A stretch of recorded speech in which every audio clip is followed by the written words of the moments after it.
Vamos a hablar de estrés psicosocial, de poblaciones de alto riesgo de estrés y enfermedades psicológicas y físicas. Vamos a hablar del costo social del estrés, de la respuesta, de la relajación, del tratamiento no farmacológico del estrés. Y aún cuando los expertos en estrés son ustedes, van a escuchar el enfoque del estrés de un médico endocrinólogo. Vean ese video de 30 segundos. Vean esa lucha entre una águila y una cabra de montaña.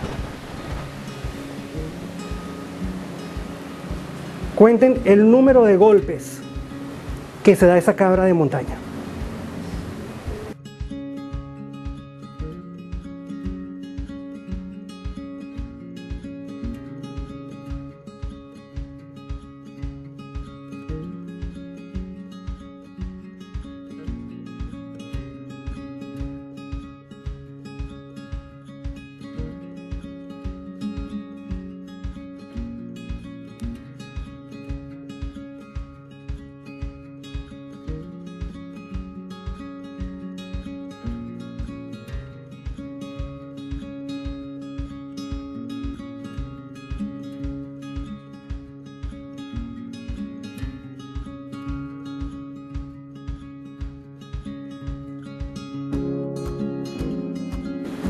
Vamos a hablar qué es la respuesta de estrés.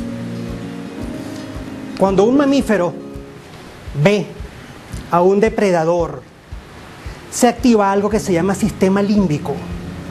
El sistema límbico, entre otros, es la corteza prefrontal, el hipocampo del cual habló la doctora, el hipotálamo, pero sobre todo una estructura muy importante, se llama amígdala. La amígdala es la que genera una respuesta de emergencia que se traduce inicialmente como cambios del sistema nervioso autónomo, caracterizado por la elevación de adrenalina y noradrenalina, que tiene una función básica: el aporte de sangre a los grandes músculos. ¿Por qué? Para yo poder luchar o huir de ese depredador. Se incrementa la frecuencia cardíaca, se incrementa la presión arterial, y todo aquello que no sea salir corriendo o enfrentarme con un depredador no me importa en este instante. Ni la función reproductora, ni la función digestiva, ni otras funciones del cuerpo me interesan, porque estoy en un momento de emergencia.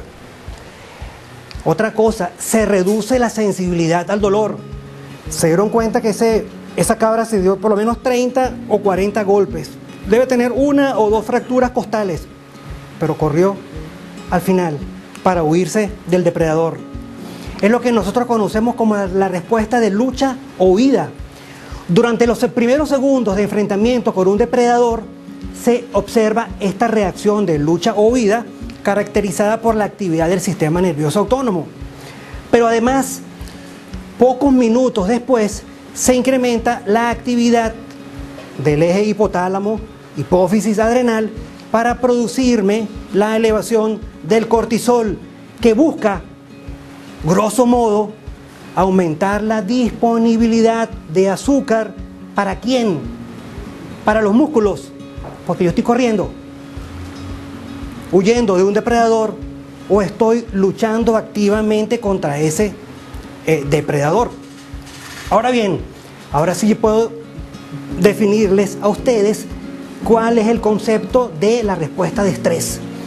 Es una respuesta de todo el cuerpo que se presenta cuando hay amenazas a la vida y que incrementa las posibilidades de sobrevivir.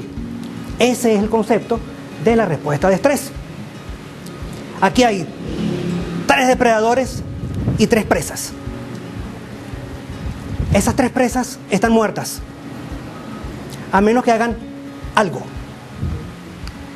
Esta gacela de Thompson necesita poder correr 30 segundos más para que no la agarre el depredador. Por cierto, tengo corbata de depredador. Para que no la consiga, para que no lo alcance el chita. La cebra Posiblemente está dando la última patada de su vida antes de que se la coma el león. Y este ñut, bueno, tiene que nadar un poquito más rápido que el cocodrilo. Esas tres presas están muertas, a menos que hagan algo. Y ese algo se traduce en huir o enfrentarse con el depredador, y eso es lo que nosotros conocemos como respuesta de estrés. Yo a esta edad jamás me he enfrentado con un depredador. Es muy poco probable que un ser humano se enfrente con un depredador. Vamos a apagar esa, por favor, Jorrito. Eso sí ocurría antes, en la prehistoria. En la prehistoria nos enfrentábamos con los dinosaurios, nos enfrentábamos con los tigres, dientes de sable, y si no corríamos lo suficiente, nos comían. En el mundo moderno no nos enfrentamos con depredadores. Nuestros generadores de estrés son totalmente distintos. Violencia en la niñez, divorcio, enfermedades físicas. Bueno, esto tiene relación con este PowerPoint que tiene sus fallas. Inseguridad económica, estrés laboral o las consecuencias psicológicas del terrorismo. Esos son los verdaderos generadores de estrés a los cuales nos enfrentamos nosotros en la actualidad. De hecho, fíjense este experimento tan interesante. Es hecho con ratoncitos. Un experimento en el cual exponemos al ratoncito a una situación que es equivalente a lo que nosotros conocemos como estrés psicológico agudo.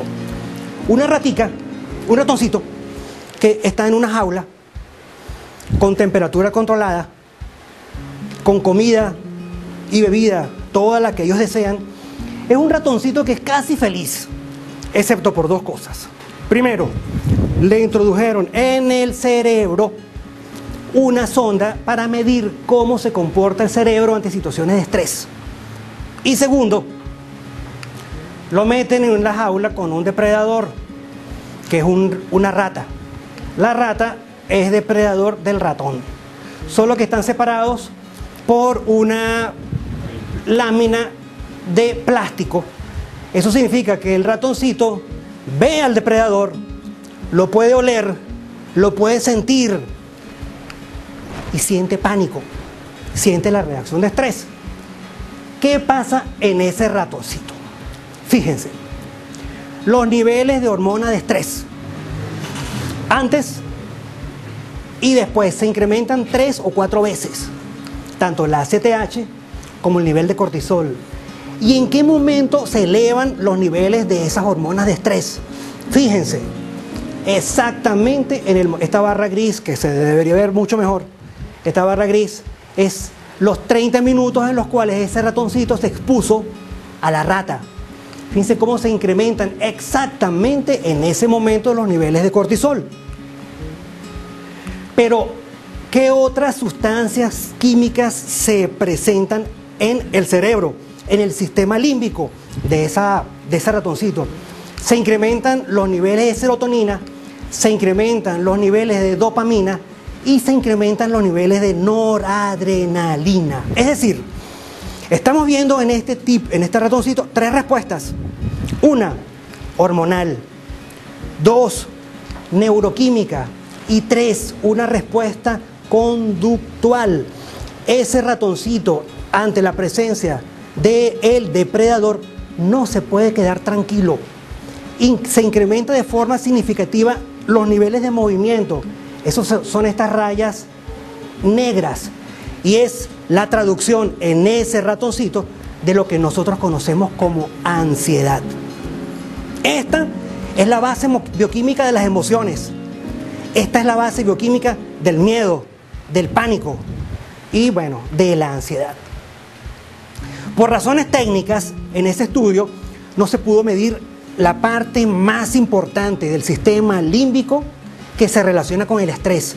Se llama amígdala. Y en la amígdala, ¿qué es lo que se observa? La elevación de la noradrenalina, del glutamato, del ácido gamma-aminobutírico y de la serotonina. Y de hecho, la parte del sistema límbico más importante relacionada con el estrés y con las enfermedades psicológicas se llama amígdala.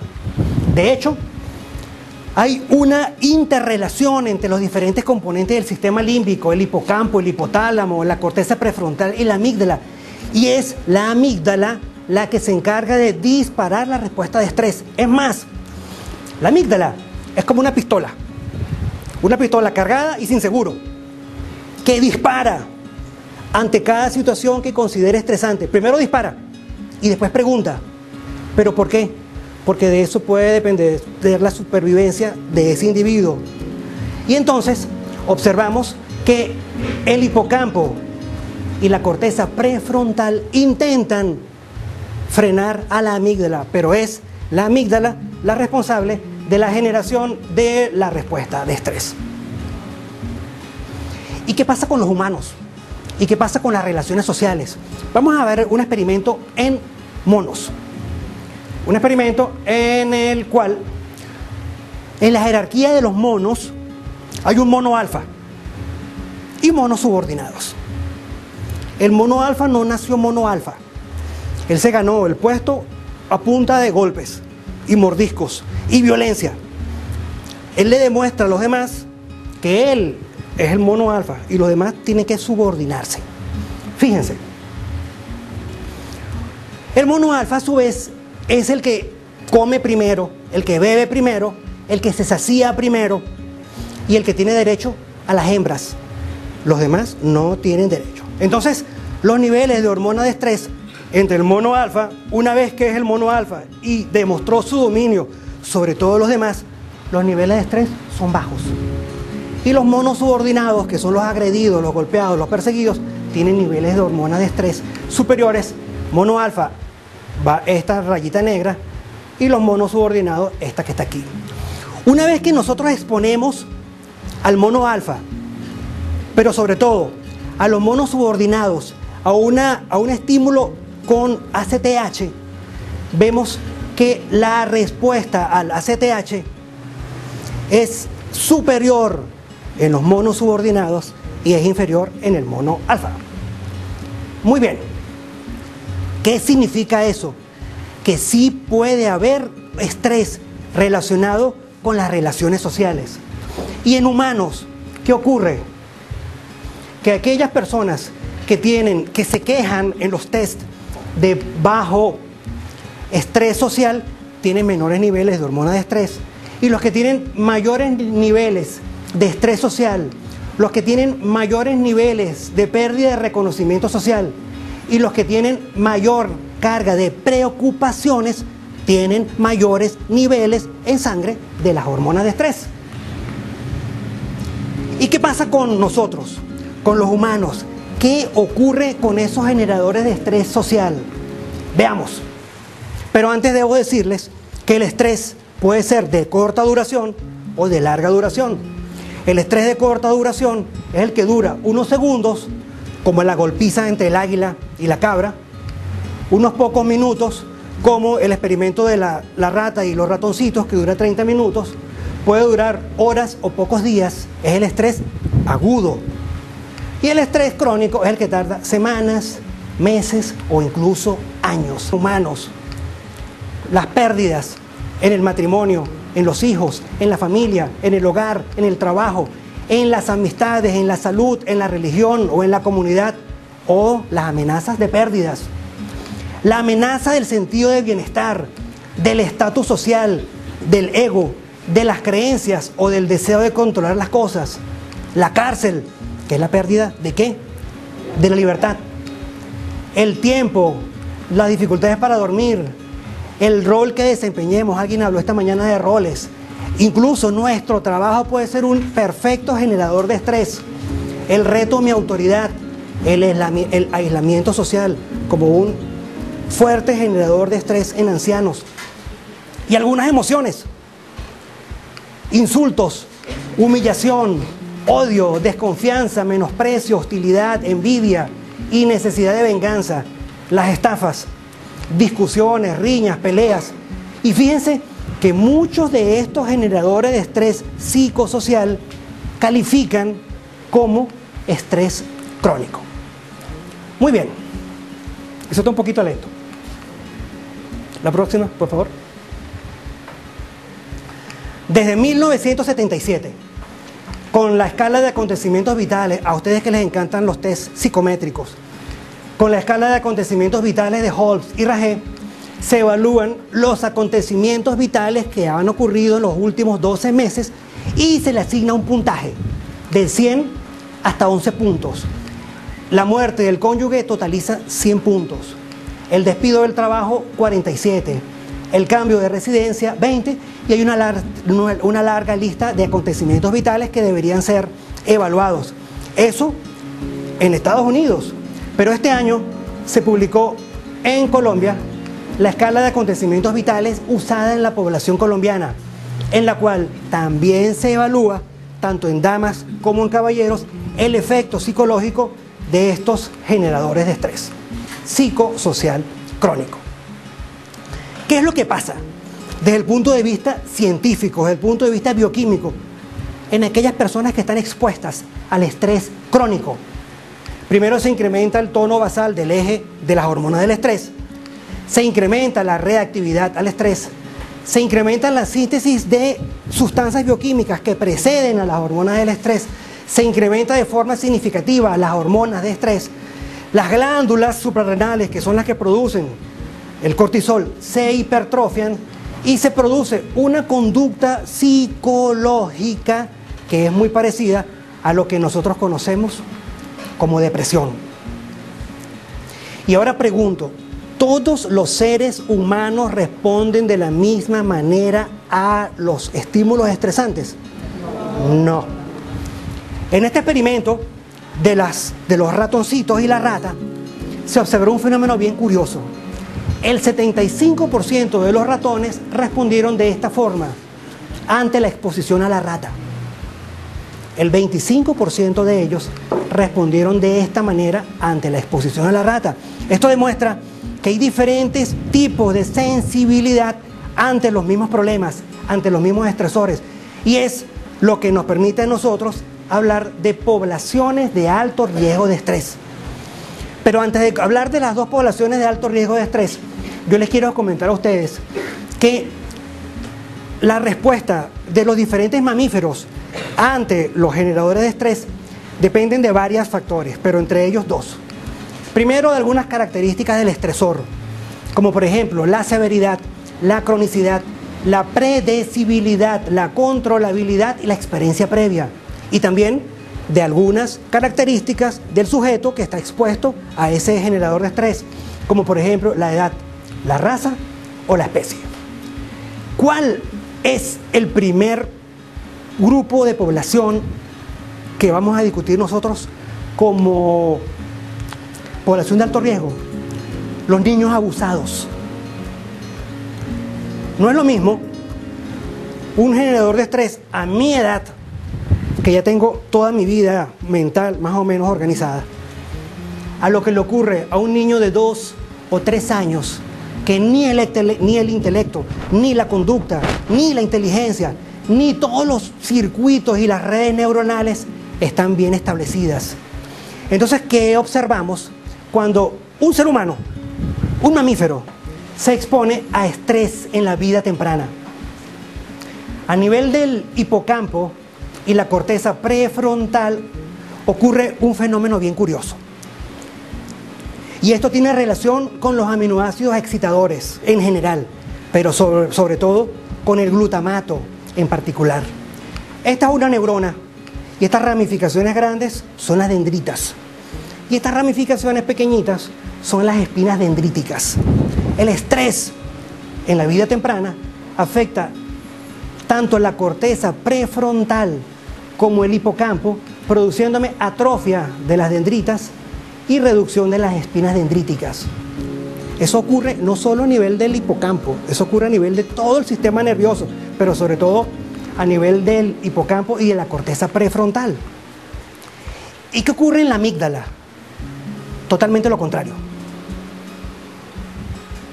Se incrementa la longitud de las dendritas, se incrementa el número de puntos de ramificación, se incrementa la densidad de las espinas dendríticas y estos cambios son permanentes. O sea que observen que hay características de respuesta diferentes del estrés dependiendo de la zona del sistema límbico que estemos hablando. Y eso tiene efectos. Entonces, ¿qué pasa con el estrés de la vida temprana? Fíjense, ya les dije que en la amígdala se produce crecimiento. ¿Qué pasa cuando se aplica el cuestionario de trauma en la niñez? Se observa que el maltrato en la niñez se relaciona con una hiperrespuesta de la amígdala. Aquí debería verse que a medida que se incrementa el puntaje en la escala de trauma, se incrementa la respuesta de la amígdala. Y de hecho, en primates se observa que incluso la amígdala se incrementa de tamaño. ¿Y qué pasa con el resto del sistema límbico? Ya vimos que se reduce el tamaño de la corteza prefrontal, se reduce el volumen de la corteza prefrontal, ese glutamato me reduce la neurogénesis y se produce una atrofia del hipocampo. La licenciada estaba hablando por allá del hipocampo. Observen que a medida que se incrementa la escala de maltrato, se reduce el tamaño del hipocampo. Esto se relaciona con pobre funcionamiento ejecutivo. Es decir, sí hay cambios estructurales en el sistema nervioso y funcionales relacionados con el estrés en la vida temprana. Perdón, lo voy a interrumpir. Usted no está diciendo que aumenta la amígdala, porque dice que me perdí ahí. No, doctor. La amígdala aumenta. Todo lo demás se reduce. Todo lo demás se atrofia. Todo lo demás se reduce. Muy bien. De hecho, fíjese que aumenta el volumen de la amígdala, pero se reduce el volumen tanto del hipocampo como de la corteza prefrontal. Muy bien. Entonces, ¿qué cambios hormonales o qué cambios se ven en estos niños que presentan estrés en la vida temprana? Se incrementa la respuesta al ACTH y al cortisol, se produce hiperreactividad de algunas zonas, sobre todo del eje hipotálamo, apófisis adrenal, y el abuso en la niñez se asocia con reducción del cortisol basal. Y entonces podemos decir, hey, ¿cómo es eso? Aquí se aumenta la respuesta al cortisol y aquí se reduce la respuesta al cortisol. Sí. Resulta que el estrés, cuando se presenta en etapas inmaduras del desarrollo, se asocia con sensibilización al estrés. Y eso me produce una disregulación persistente del eje hipotálamo, hipófisis adrenal, que se puede asociar tanto con hiperreactividad como con hiporreactividad. Esto me trae unos efectos adversos prolongados que incrementan el riesgo de psicopatologías y de trastornos crónicos de la salud. En un estudio hecho con más de 4.000 niños que fueron abusados, que se estudiaron cuando fueron adultos, se demuestra una pobre respuesta en la producción de cortisol cuando se exponen a generadores de estrés. Entonces, el estrés en la vida temprana se considera en este instante como un factor de riesgo para depresión mayor, para desorden bipolar, para enfermedad por estrés postraumático y para posiblemente muchas otras psicopatologías. Esa es una población de riesgo. La otra, cambios genéticos. Hay ciertos cambios genéticos que se producen en el transportador de serotonina que me incrementan la respuesta de la amígdala. A partir de este momento vamos a hablar de amígdala ante estímulos atemorizantes. Y hay otra mutación en la catecol o metiltransferasa que me reduce la degradación de las catecolaminas y me incrementan la actividad de las amígdalas. Observen la gigantesca relación que hay entre estrés y amígdalas y esta hiperrespuesta de la amígdala ante amenazas ambientales. Si esta persona sufre además estrés crónico o severo, puede tener trastornos del estado de ánimo y de la ansiedad. Pero ¿por qué estoy yo hablando con ustedes aquí hoy? A ustedes les interesa mucho la parte psicológica, pero a mí me interesan mucho los aspectos médicos. Y el estrés me incrementa la prevalencia de enfermedades agudas, enfermedades crónicas, me reduce la esperanza de vida, me incrementa la mortalidad y me produce trastornos importantes de una forma que les voy a comentar en este momento. La muerte de un ser querido, algunas enfermedades graves, desastres naturales o violencia, es decir, traumas psicológicos. Me incrementan el riesgo de múltiples enfermedades importantes, entre ellas enfermedades cardiovasculares, lesiones, infecciones y enfermedades autoinmunes, e incluso me incrementan el riesgo de mortalidad. Pero además, el estrés también se asocia con lo que a ustedes les importa, los trastornos psicológicos. Los eventos muy estresantes, la violencia en la niñez, el divorcio, las enfermedades, la inseguridad económica o el estrés laboral incrementan de forma significativa el riesgo de ansiedad, depresión y esquizofrenia. ¿Y tendrá alguna relación este trastorno psicológico con la amígdala en esas personas?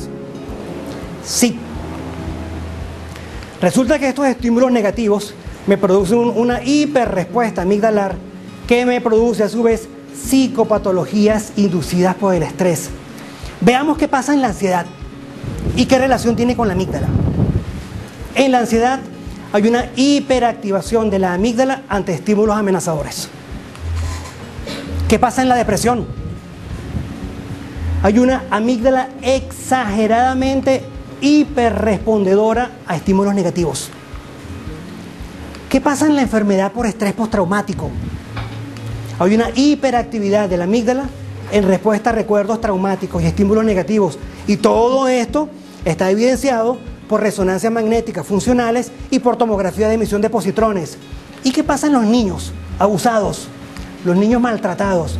Hiperrespuesta de la amígdala, que me incrementa la susceptibilidad al estrés y al síndrome por estrés postraumático. Entonces, esa amígdala es extraordinariamente importante en las enfermedades que les interesa a ustedes.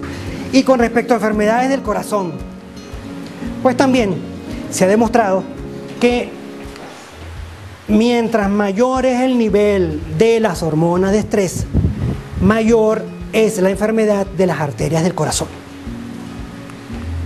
Eso es lo que busca esta diapositiva.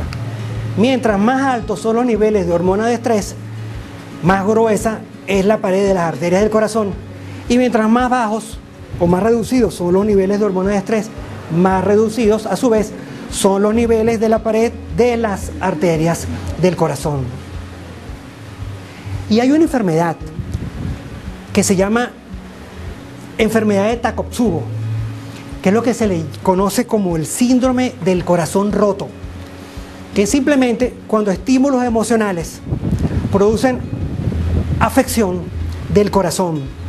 Y esta enfermedad se presenta fundamentalmente en mujeres posmenopáusicas. Es decir, que podríamos pensar que otro grupo de riesgo u otra población de riesgo podrían ser las mujeres posmenopáusicas. Usted imagínese que está cumpliendo años, que nadie lo felicitó ese día. ¡Wow! Pero qué cosa tan increíble. Ni mi mamá me llamó. Eso sí es increíble. Debe ser que ya no me quieren. Y usted llega a su casa y está toda su familia reunida y que la emoción sea tan grande que le dé un infarto.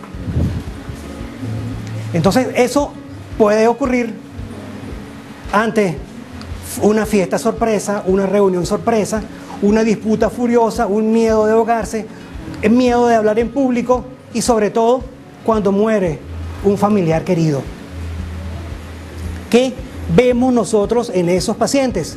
Simplemente que los niveles de hormonas de estrés están extraordinariamente altos. Es decir, una hipersensibilidad de esa persona puede conducir a un trastorno lo suficientemente severo que puede poner en riesgo su vida. Eso es lo que se conoce como el síndrome del corazón roto. Pero ¿cuál es la realidad? ¿Qué es lo que pasa con el estrés y el corazón? Cuando hay episodios psicológicos de estrés agudo, como por ejemplo cuando llega un huracán, un terremoto o un tsunami, se incrementa la incidencia de infartos y de muerte súbita de origen cardíaco. Y las personas que están expuestas a miedos o a conflictos tienen mayor prevalencia de infartos, de arritmia y de muerte súbita de origen cardíaco. Y el estrés crónico, ¿qué produce sobre el corazón? Fíjense, hiperactivación del eje de estrés, incremento de la frecuencia cardíaca y de la tensión arterial, disfunción endotelial, vasoconstricción, agregación plaquetaria, un efecto proaterogénico, me incrementa la aterosclerosis y me puede producir muerte súbita. ¿Cómo puedo yo estudiar desde el punto de vista científico eso? Un trabajo de este año, publicada en el British Medical Journal, hecho con gemelos. Gemelos, de los cuales uno de adultos, gemelos adultos, uno de ellos es sano desde el punto de vista psicológico y el otro tiene trastornos relacionados con el estrés, como por ejemplo enfermedad por estrés postraumática, reacción de estrés aguda, trastorno por ajuste y otros problemas relacionados con el estrés. Todas las enfermedades del corazón en el grupo relacionado con estrés se presentan 2, 3, 4, 5, 6 o hasta 7 veces más en el gemelo que tiene trastornos psicológicos por estrés que en el otro. Y la mortalidad se incrementa en 90%. Ajá, ¿y qué consecuencias tiene el estrés sobre la economía de un país? Si el estrés hace que la gente se enferme más, pues hace que la gente se hospitalice más. Si la gente se enferma más, asiste más a consulta. Y si la gente se enferma más, pues no puede trabajar y se ausenta más del trabajo y eso reduce la productividad. En Estados Unidos, el costo de la asistencia médica, del número de hospitalizaciones, de la pérdida de productividad laboral y de las enfermedades relacionadas con el estrés asciende en este momento a más de 200.000 millones de dólares. Para el que 200.000 millones de dólares no le dice nada, les quiero comentar que el PIB del país más rico del mundo, que es Arabia Saudita, es más o menos 800.000 millones de dólares. Es decir, que los gastos en Estados Unidos relacionados con el estrés equivalen al 25% del PIB de Arabia Saudita en el año 2019.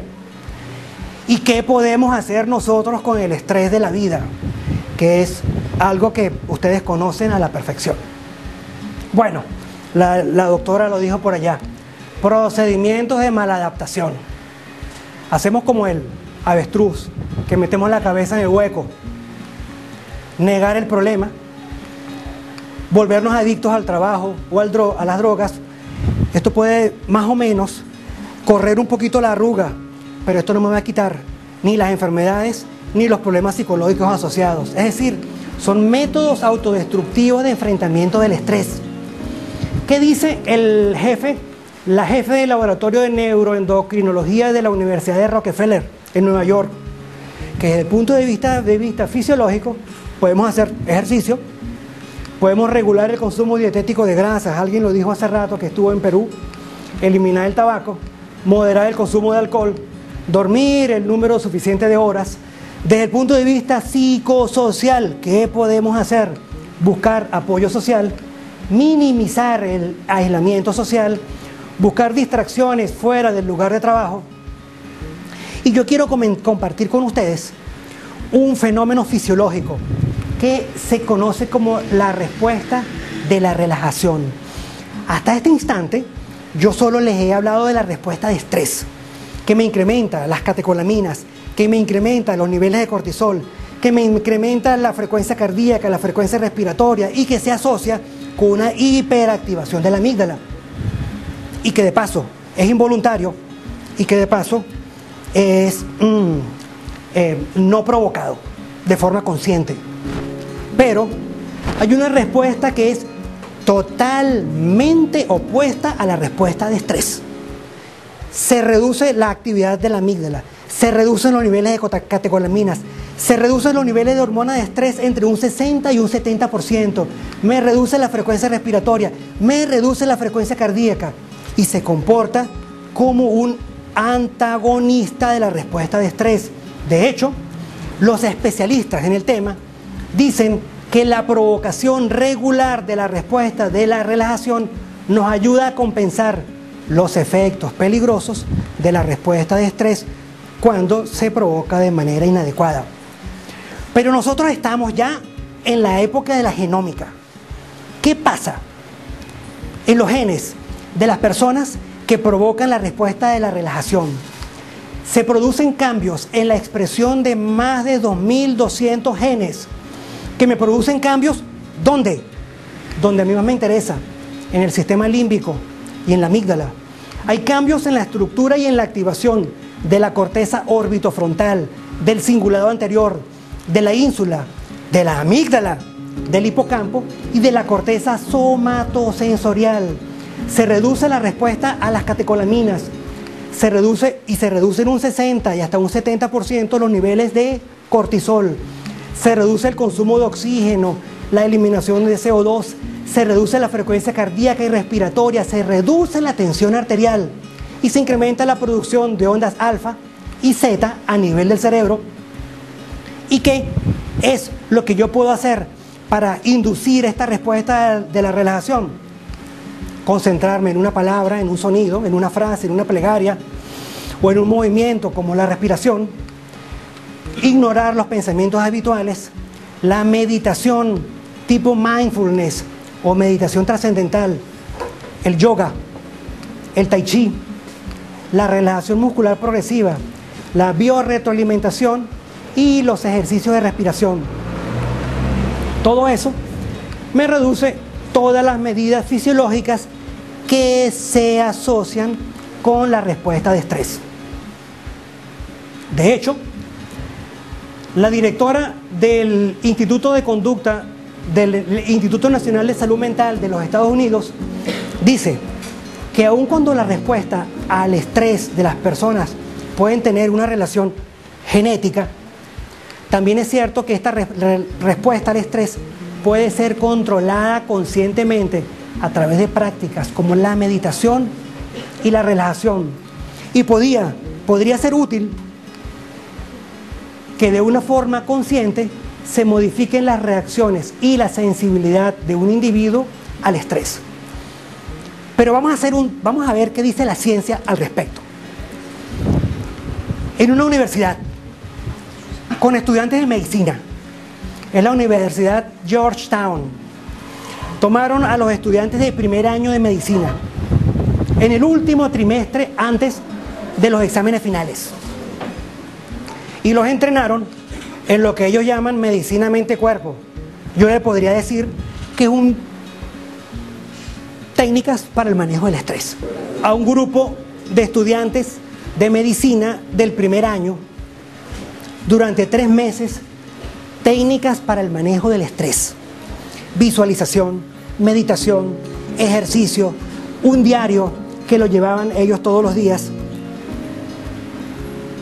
Y el día en que presentaron los exámenes finales, les midieron los niveles de hormonas de estrés y luego compararon el grupo que sí asistió a este programa de entrenamiento versus los otros estudiantes de medicina que no habían asistido a este programa de entrenamiento. ¿Y qué se observó? Que los niveles de cortisol en el grupo de estudiantes de medicina que practicaron en este entrenamiento se redujeron entre un 50 y un 60% comparado con el otro grupo. Eso significa que sí, ¿prendió? Eso significa que sí puede ser de utilidad desde el punto de vista científico aprender estas técnicas. ¿Por qué? Porque nos ayudan a producir de forma consciente la respuesta de la relajación. Imagínense que les estoy dando charla a ustedes en un hospital, en un servicio de psicología y se apaga el videobin. Eso incrementa en mí las catecolaminas y los niveles de cortisol y me produce estrés. ¿Estrés agudo o crónico? Agudo, muy bien. Entonces, entrenamiento autogénico, biorretroalimentación, visualización, meditación y un diario escrito. ¿Y qué observaron ellos en los estudiantes? Lo que les acabo de comentar. Reducción del 53% del cortisol en la mañana y reducción del 62% del cortisol en la tarde. Es decir, podemos hablar que desde el punto de vista científico podemos recomendar prácticas para el manejo del estrés en sus pacientes. Yo lo hago en los míos. A mí me encanta, ya estoy terminando, a mí me encanta esta fórmula. Se llama ARREST. Es simplemente cómo responder nosotros cuando nos enfrentamos a esto, a un generador de estrés agudo que nosotros al cual no estamos preparados. Primero, anticipe. El autor de este libro dice que casi siempre nosotros podemos prever qué cosas malas van a pasar. Y si nosotros, pensando mal, preveemos qué cosas malas pueden pasar, pues podemos planificar qué cosas vamos a hacer cuando esa cosa mala ocurra. Fíjense, o sea, a mí se me puede olvidar la presentación, la conferencia, pero yo tengo la presentación. Casi nunca a donde voy hay control remoto, así que yo me llevo el mío. Durante la conferencia se puede apagar la batería. Yo tengo 2 de repuesto. Para lo que no me puedo preparar es que se echa a perder el videobeam y creo que voy a tener que preverlo para la próxima. Muy bien, anticipar, porque nosotros podemos ya prepararnos para cuando eso ocurra. Restringir. Recuérdense que la reacción de estrés es una cantidad de sustancias neuroquímicas que hasta la corteza prefrontal participa muy poco. Hay un desequilibrio emocional que hace que nosotros veamos el problema más grande de lo que es en realidad. ¿De qué habla esto? De que le demos, que analicemos y que nos sentemos y que le demos al valor, al problema, la real importancia que se merece, que casi siempre es más pequeña de lo que inicialmente pensábamos. Segundo, una respuesta emocional calmada. Intentemos controlar esa rabia, esa frustración, intentemos controlar esa respuesta emocional negativa e intentemos de una forma controlada responder. Yo les traía incluso un ejemplo, pero yo creo que por razones de tiempo lo voy a dejar para otra oportunidad. Establezca control sobre el cuerpo. ¿Cómo está mi corazón ante un problema? Frecuencia cardíaca alta, frecuencia respiratoria alta. Eso se relaciona con las catecolaminas. Debo respirar lentamente. Al yo respirar lentamente, estoy tomando control sobre mi cuerpo y de inmediato se reduce también la frecuencia cardíaca. Desacelere. El doctor mencionó hace rato la palabra ansiedad. ¿Vieron el ratoncito cómo se incrementaban los niveles de ansiedad? Bueno, nosotros también sentimos ansiedad. Conclusiones. Aquí nosotros hablamos de un fenómeno bien curioso, que es lo que se conoce como naturaleza paradójica de la respuesta de estrés. ¿Qué significa eso? Que una reacción que fue creada inicialmente para incrementar nuestra posibilidad de sobrevivir está haciendo el efecto contrario. Porque también sabemos que no es lo mismo el estrés agudo que el estrés crónico. Eso por un lado. Por el otro lado, hay una muy alta prevalencia de estrés. Doctor, necesito que escuche la última frase de lo que voy a decir hoy. Que nuestra población venezolana está severamente estresada. Esta no es una población normal, como Canadá, como Estados Unidos, como la India. Bueno, no estoy seguro de la India. ¿Por qué? Fíjense por qué. Nosotros tenemos aquí una hiperinflación de 2 millones. Tenemos aquí un costo de la vida altísimo. Tenemos aquí unos ingresos insuficientes. Más del 90% de los venezolanos, el sueldo no les alcanza para vivir. Desabastecimiento, tanto en medicinas como en alimentos. Fallas en los servicios públicos, súbase al metro o llame por teléfono. O la luz, la electricidad.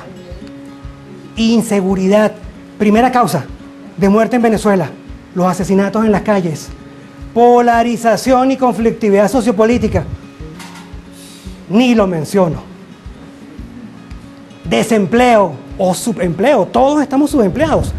El sueldo nuestro nos alcanza para un cartón de huevos, 1 kilo de carne y 1 kilo de pollo o de queso, no las 4 cosas.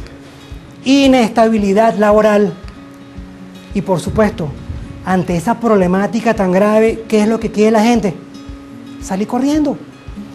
El 40% de los venezolanos tiene en este momento planificado salir de Venezuela. Y el que no se fue, por cierto, para dentro de un mes se calcula que ya salieron 8 millones de venezolanos de Venezuela. Eso genera fracturas familiares. El 71% de nuestras familias están incompletas. Se fue un grupo de ellas. Y eso también se asocia con algo que ustedes conocen a la perfección, que es el síndrome del nido vacío o el duelo migratorio. Entonces, si en todos los países del mundo el estrés es un problema de salud pública, en Venezuela es peor. Tenemos que conformar equipos multidisciplinarios. La Federación de Psicólogos de Venezuela debe seguir tomando cartas en el asunto. Hay 30 millones de venezolanos que no saben qué hacer con el estrés de su vida. Y yo creo que en el equipo multidisciplinario debemos participar todos los profesionales de la salud, pero son los psicólogos los que deberían comandar esa iniciativa, que de hecho ya la están haciendo, y que debería elaborarse un programa de capacitación para el manejo del estrés adaptado a la población venezolana. Voy a terminar con 3 frases. Primero, Platón. Un auténtico filósofo es una persona que puede controlar sus emociones usando la razón. Eso es fácil de decir, no de hacer. Pero si nosotros no comprendemos la base de las emociones que están en el sistema límbico, pues jamás podemos comprenderlas. Segundo, Sócrates hablaba de conócete a ti mismo. Y nosotros no vamos a poder controlar el estrés hasta que no sepamos qué es y hasta que no comprendamos la inmensa relación que hay entre el sistema límbico, el estrés, y sepamos qué es el estrés y sepamos qué es el sistema límbico y aprendamos las técnicas para controlarlo. Y finalmente, Dreiser nos dice una dura realidad. Saludos, doctor Diso. Nuestra civilización todavía se encuentra en un estado intermedio. Apenas animal, en el sentido de que ya no se deja guiar por el instinto. Apenas humana, en el sentido de que todavía no se guía del todo por la razón. Ahí estamos nosotros. De hecho, fíjense que a medida de que se aumenta en la escala evolutiva, la amígdala cada vez se hace más pequeña. Y ya vimos hoy la enorme relación que hay entre estrés, amígdala y todo el desastre que se relaciona con el estrés. Ojalá en algún momento del futuro nosotros podamos controlar nuestra amígdala, podamos controlar nuestras emociones y ser lo suficientemente racionales que deberíamos ser.